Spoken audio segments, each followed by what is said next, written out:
আমরা শহরে যে তরমুজগুলো কিনতে পাই, সেই তরমুজগুলোর মূলত কিভাবে গ্রাম অঞ্চলে বেচা কিনা হয় সেটার একটা দৃশ্য আপনাদেরকে দেখাই। আপনারা জানেন যে ট্রলার নামে যে বাহনগুলো রয়েছে সেইগুলোতে করেই কিন্তু গ্রামে আসলে তরমুজগুলো বিক্রি করা হয় এভাবে করে।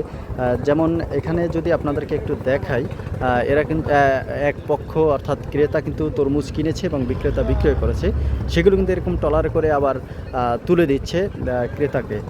যেমন এই যে ট্রলারটি দেখাচ্ছি সেটা কিন্তু তারা তরমুজ কিনেছে, তারা ব্যবসা করার উদ্দেশ্যে রওনা হবে হয়তো ঢাকা, চট্টগ্রাম বা বিভিন্ন শহরে তারা কিন্তু এগুলো পৌঁছে দেবে গাড়িতে করে। তো এখান থেকেই তারা কিন্তু মূলত যে তরমুজ সেই তরমুজগুলো সংগ্রহ করে থাকে।